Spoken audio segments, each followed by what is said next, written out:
So this week, I heard a story that I'm not really sure how real it is, but the message was pretty good, so I figured I'd just tell you it anyway. A man goes to a zoo and gets a back room view and a back room tour of the zoo. And so as he goes to the zoo and he's looking around at the clowns, he's looking around at the acrobats, and then he sees an elephant, and the elephant is tied up to this chain, but the chain is so small that it's actually more like a rope, and for how big this elephant is, the rope actually looks like a piece of thread. And so I decided to give you a very crude picture. I made this in about 10 minutes. That's a lie. I made this in about 30 seconds with ChatGPT. And so a big 13,000-pound elephant is tied up with this piece of rope that really looks like a piece of string and tied around this little stake that, truth be told, a child could probably pull out of the ground. And so this man is wondering, why doesn't the elephant just break the rope? Why doesn't the elephant just run away and take the stake with him? Why does the elephant stay rooted to the spot? And so he asks the trainer, and the trainer tells them that when the elephant was a baby or a calf, I think we have a picture of that as well. When the elephant was a calf, they tied it up with the same rope to the same stake, and because it was much smaller, the elephant could not break the rope and could not get free. And so as the elephant got older, the elephant still didn't try to break free because he was tied to the piece of rope that when he was younger would not let him go. Basically, when the elephant was a calf, when the elephant was a baby elephant, it learned the truth: the rope is stronger than I am. And then as the elephant got older, it never unlearned that truth. And so even though now it was 13,000 pounds, the wrong truth was still embedded in the elephant's mind: this rope is stronger than I am. So I want to talk about this idea of truth and how the truths that maybe we've internalized, or the truths that we've told ourselves, or the truths that we've been told about ourselves might not actually still be true. Let me give you an example. Every now and then, at 2 o'clock in the morning, I find myself driving down the streets of Marlton, and I come to a red light. And so I sit at this red light for minutes waiting for it to turn green. And there's no cars coming on either side of the street. There's no cars coming from across the intersection. There's no cops to be found. I haven't seen a car in 30 minutes of driving. But I still stop and wait at this red light for it to turn green. Can you lower me? I feel like I'm yelling at them. And I wait. Okay, that's too low. And I wait until the light turns green. Now, I wouldn't blow a red light in the middle of the night, but I want to. I think this is a piece of string tied around our ankles, right? The red light isn't a wall preventing me from going forward. It's not like a railroad crossing with the barrier coming down. We've agreed as a society, when the light goes from green, you can go, and when the light is red, you have to stop. Even when it makes no sense, no godly sense for that to happen, you still stop when it means red. This is a piece of string tied around our ankle. A new piece of string I've noticed tied around my ankle recently is that when I make dinner for Alyssa and me. When I make dinner for Alyssa and me, myself. When I make dinner for us, Alyssa will want something like chicken and rice and veggies, when all I want is a bowl of soup. And it's weird to make two separate entrees for dinner, right? I can't imagine when I have kids, though I'm trying to imagine what that's going to be like, how weird it'll be and wanting to make 4 different meals, right? That is weird. You don't do that at your home. Everyone eats from the same meal. But when I go out to a restaurant, we order 7 different things. It would be weird for us to order the same thing because then we would have just stayed home instead of going to a restaurant. this is a piece of string tied around our ankles. Why is it weird for me to make 2 entrees at home? Or why is it weird for me just to order the same thing when we go out to eat? Now, don't even get me started on society. I think society has created this culture of busyness and this culture of go, go, go and move, move, move, that when we rest or when we take time off, it feels like we feel guilty and we feel selfish and we feel like we're just lazy. And I think this piece of string tied around our ankles is so big that even the Israelites felt this, because in Egypt they were told that your worth was based on your bricks, and you had to make brick, and you had to make brick, and you had to make brick. And then God says, no, there's something called the Sabbath. Your worth is not tied to how much you build. Your worth is tied to who you are. There are pieces of string that are wrapped around our ankles. And today we're going to look at another one that comes from the book of John. So John 9, verses 1 through 7, and we're reading this in the Message translation, so if you brought your Bibles with you, it might look a little different. I finally got some of you to bring Bibles, and now I'm changing it all, but that's the way it goes. The Message is more of a paraphrase than a literal translation, so it'll be pretty similar, but some of the words will sound a little different. It doesn't matter. Here we go. Walking down the street, Jesus saw a man blind from birth. His disciples asked, "Rabbi, who sinned, this man or his parents, causing him to be born blind?" Jesus said, you're asking the wrong question. You're looking for someone to blame. There is no such cause and effect here. Look instead for what God can do. We need to be energetically at work for the one who sent me here, working while the sun shines, because when night falls, the workday is over. For as long as I am in the world, there is plenty of light. I am the world's light. He said this, and then spit in the dust, made a clay paste with the saliva, rubbed the paste on the man's eyes, and said, "Go, wash at the pool of Siloam." Now, Siloam means sent. So the man went and washed and saw. This is a pretty straightforward healing miracle story. A man is born blind. He's been blind his entire life. He's begging for money and just barely surviving. And as Jesus comes along, the disciples ask him, who sinned, this man or his parents, which caused him to be born blind? Which in the first century was a fairly typical question. Blindness was fairly rampant between illnesses and accidents, unsanitary conditions, dirty or contaminated water, or just birth defects. All of these things increased the risk of blindness. And so without a firm understanding of what was going on, the disciples turned to sin.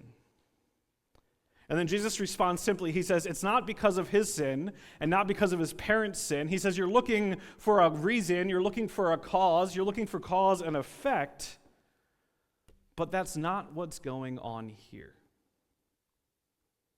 He says, untie that piece of string from around your ankles and instead look for what God can do. Today I'm going to give us a present-day version of this question. Rabbi, who sinned, this man or his parents, causing him to be born blind? I was in a meeting with a couple of pastors, friends of mine throughout the state, who were talking about ministries that their congregations are doing, and one shared a ministry that I've done before. They raised, they're doing a pajama drive for children in foster care. And he said something along the lines of, you know, these kids don't have pajamas through no fault of their own, and so we're donating pajamas for them, which is a great ministry. I'm not disparaging this pastor. I actually completely agree. I've done these pajama drives for foster care. We usually couple it with a bedtime book, and it's a wonderful ministry. What caught me was when he said, through no fault of their own. Because frankly, I've used this phrase before, through no fault of their own. Let's donate food to SNAP benefit families who are experiencing hunger because the government is shut down through no fault of their own. Or children rack up hundreds of dollars in lunch debt at their school and can no longer borrow money to eat their lunch through no fault of their own. Or someone has become homeless because they lost their job through no fault of their own. And I think through no fault of their own has become a string tied around my ankle. Because what I think it means is one of two things. If it was their fault, I wouldn't help them. Or, because it's not their fault, then it must be somebody else's fault, and now they're blameless. As if fault should have anything to do with my compassion.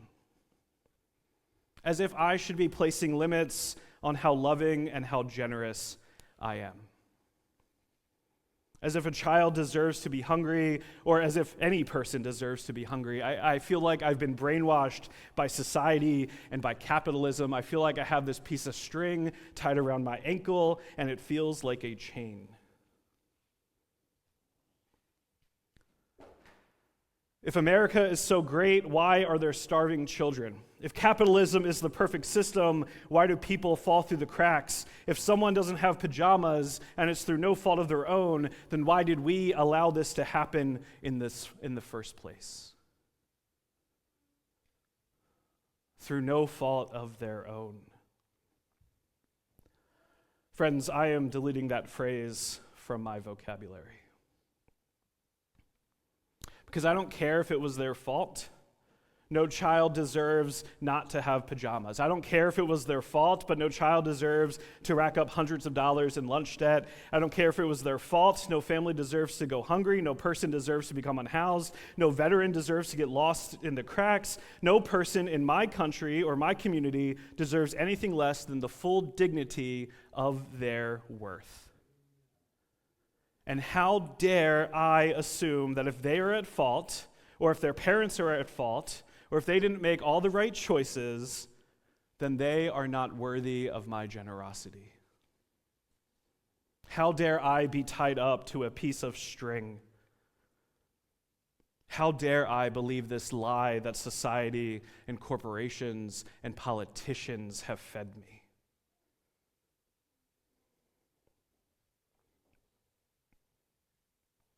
You're asking the wrong question, Jesus says.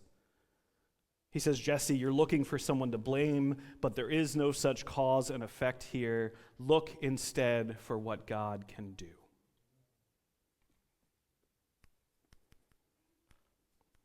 Now, Jesus doesn't question my assumptions. He doesn't just question the disciples' assumptions. Jesus acts. He sees the man. He spits and makes mud. He gets his hands dirty. He healed him.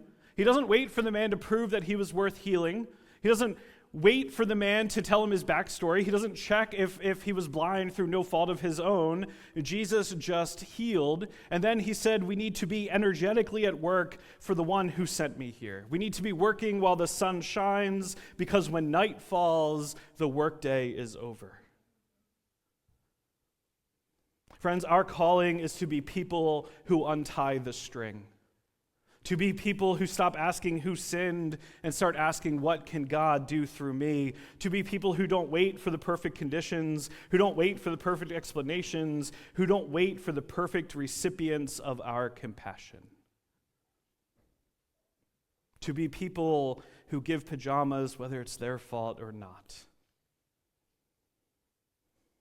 To be people who pay off lunch debts whether it's their fault or not, to be people who feed the hungry and house the unhoused and clothe the naked and love the forgotten, whether it's their fault or not. To be people who untie the strings that we've been tied to. To be people who cut the ropes that have tied us down. So how do we do this? The first is we have to look at the string and see it for what it is, which is a lie. It's a lie from Satan. It's a lie to keep us from being loving and compassionate and generous. We untie ourselves and look at the lies we've been told, and then look at the lies we've believed, and then stop worrying about who may be unworthy, and stop worrying about whether it was their fault or not, and stop worrying about what happens if we get taken advantage of. I'd rather be known as someone who got fooled and was too compassionate than someone who never got fooled but never helped another person. I'd rather be known for my love than for my cynicism. I hear it all the time. I say it all the time when I'm in Philly or Camden or in Marlton and someone asks me for money and I say, oh, they're probably just going to go and buy something wrong with it. As if that defines my generosity. As if that defines who I am as a child of God. So today, friends, the questions are simple and complex. What strings are you tied to? What assumptions do we need to unlearn together? What lies do we believe? And what ways have we limited our compassion and our mercy? John 3:17 says, God did not send the Son into the world to condemn the world. And friends, I'm sure God didn't send us to condemn it either. Instead, God sent Jesus into the world that he might give us life. And not just life, but abundant life. He came not to bring darkness, he came to bring light. Imagine a church that doesn't ask who's at fault, but asks how can we help. Imagine a community who doesn't wait for permission to become generous. Imagine a people who are energetically at work while the sun shines. God bless you. Let's be that church. Let's be those people. Let's be that light. Will you pray with me?